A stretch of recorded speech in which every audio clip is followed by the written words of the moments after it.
السلام عليكم ومرحبا بكم في قناتكم سونيا بيسترو. اليوم راح نديرو لي ميني تارت تاع المكسرات، يجو بزاف بنان وخفاف. اوليو تقدموا مكسرات وحدهم ديروهم هكذا دي ميني تارت بريزونطابل ملاح لسهرات رمضان. سي بوغ سا درتهم لكم في هذا الوقت كوم ملاح تقدموهم مع لاتاي في العراس، في المناسبات، في ضيافه. الحاجه اللي مليحه في هاد لي طارت تقدروا طيبوا لي فون دو طارت وتحطوهم دون اون بواط هيرميتيك، تخبوهم وديروا كراميل بيغ سالي تانيك ديروها في بلاره وتخبوها. الوقت اللي تحبوا تقدموها تخلطوا برك الكراميل بيغ سالي مع المكسرات وتعمروا لي فون طارت تاعكم وهما راهم واجدين. يعني يحكموا معاكم وقت طويل. جاكم واحد على غفلة حبيتو هكذا تديروا اتاي معاهم تلقاوهم واجدين. ودوك ندوزو لي زانغريديون وكيفية التحضير. عندنا 250 غرام مارغرين، كاس الا ربع سكر غلاس، كاس لوز محمص وملح يخشين، هذا اختياري تحبوا تزيدوه يمد بزاف البنه، 3 صفار بيض، كاس مايزينا وثلاثة كيسان فارينة مع الزيت الاساسي لافاني الا كان متوفر، سينو ديروا لافاني اون بودر ولا ليكيد ولا اللي عندكم. اول حاجه نديروها المارغرين تكون بحراره الغرفه، نطروها هكذايا بسباتول ولا بمغرفه ولا نخدموها هكذا مليح. تحبوا تستعملوا هاد لا غوسيت تاع هاد لاباط ولا تستعملوا اني درت اساسيات عجينه السابلي اي كم اذا عندكم عجينه راكم معتمدينها تقدروا تستعملوها. انا المهم نمد لكم الفكره.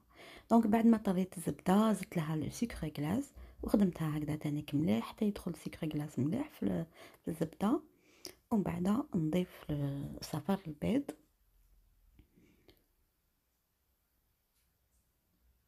نسيت خميره كيميائيه ما ذكرتهاش في لي زانغريديون، ما نسحقوش بزاف نسحقو غير شويه. دونك درت صفار البيض وندخلو مليح، نضيف بالحاجه وندخلها مليح حتى ترجع عندنا اون بات هوموجين.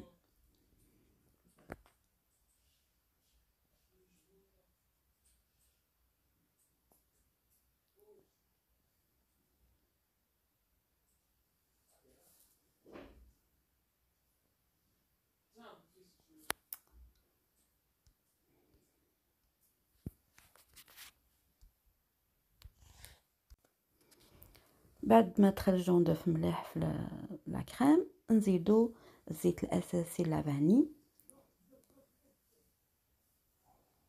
ومن بعد نزيد الكاس تاع اللوز المرحي خشين ومحمص مليح يمد بنه هايله لهاد لي تارت.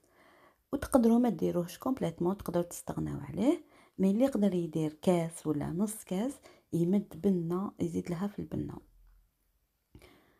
ودوك راح نضيف لا فارين نديرها غير بالعقل.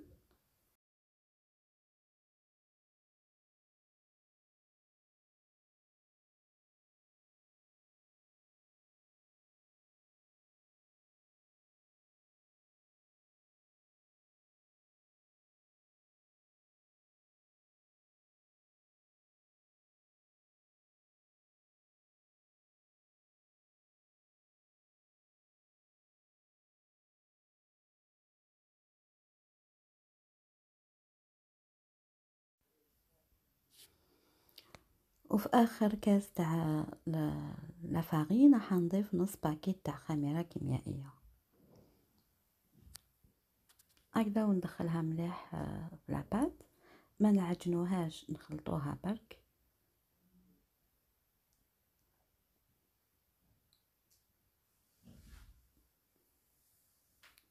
واذا لقيتوها نشفت قبل ما تكملوا الكاس الثالث ما كان لا تكملوه. انا هنا جاتني سوا نحكموا هكذا هاد لي مول تاع لي ميني تارت، نديرو اون بول داخل ونفونسوها هكذايا بهاد لا فاصون.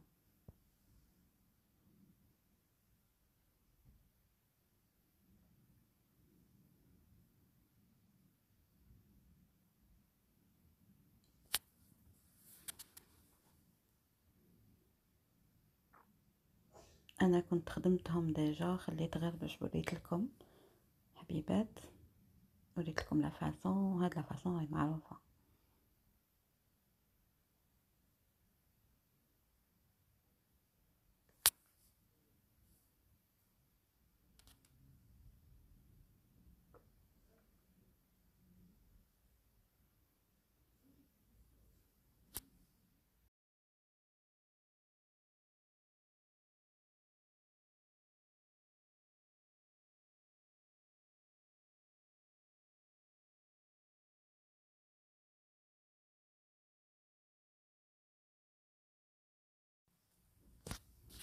ونكملوا بنفس الطريقه حتى نكملوا كامل لاباط ديالنا.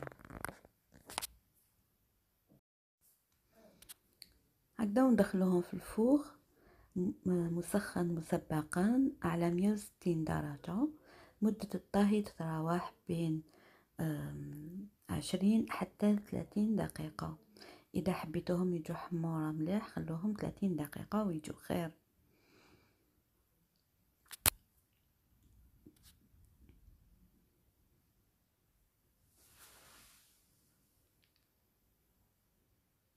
شوفوا بعد ما طابوا يتنحوا فاسيلمون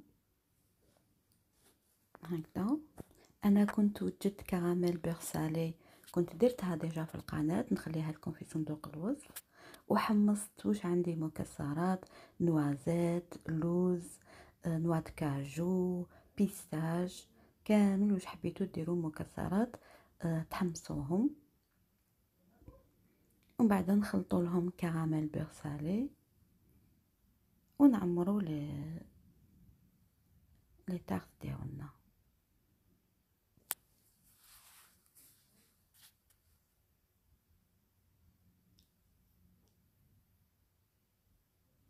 نعملك ما كاش اسهل منهم. قلت لكم كي تكونوا مطيبين ديجا لي فون تارت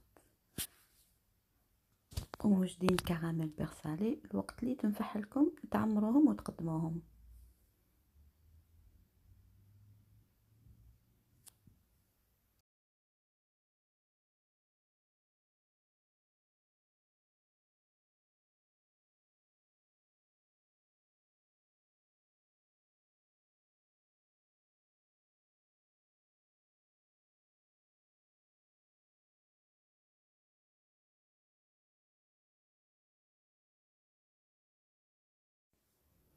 وعندي هدية لافاي دور ولا ورق الذهب، نقطعها هكذا شويه نحطها من الفوق، هي وسوريس كونفي.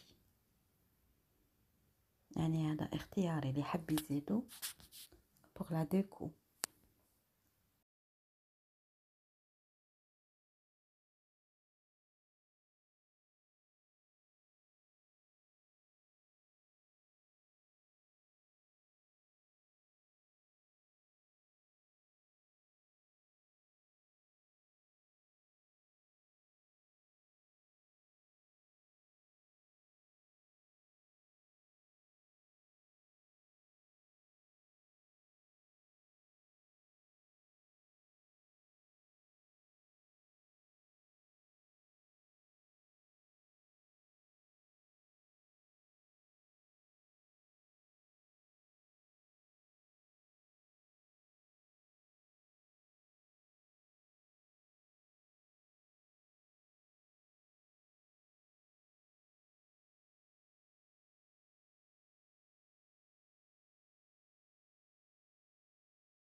اوليو لي فروي سيك، لوز، بيستاش ونوازيت، تقدروا تعوضوها بكاوكاو وحده، تحمصوه مليح مدة 30 دقيقة حتى يولي حمر مليح على 150 دوغري.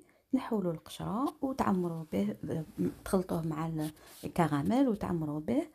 يجي تانيك بزاف بنين. وفي لاباط اوليو ديروا لوز مدشش ديروا كاوكاو محمص ومدشش. وهذه هي لا غوسيت ديالنا تاع نهار اليوم، ان شاء الله تكون عجبتكم. وهكذا ما بقى لي غير نقولكم الى اللقاء في فيديو اخر ان شاء الله. سلام.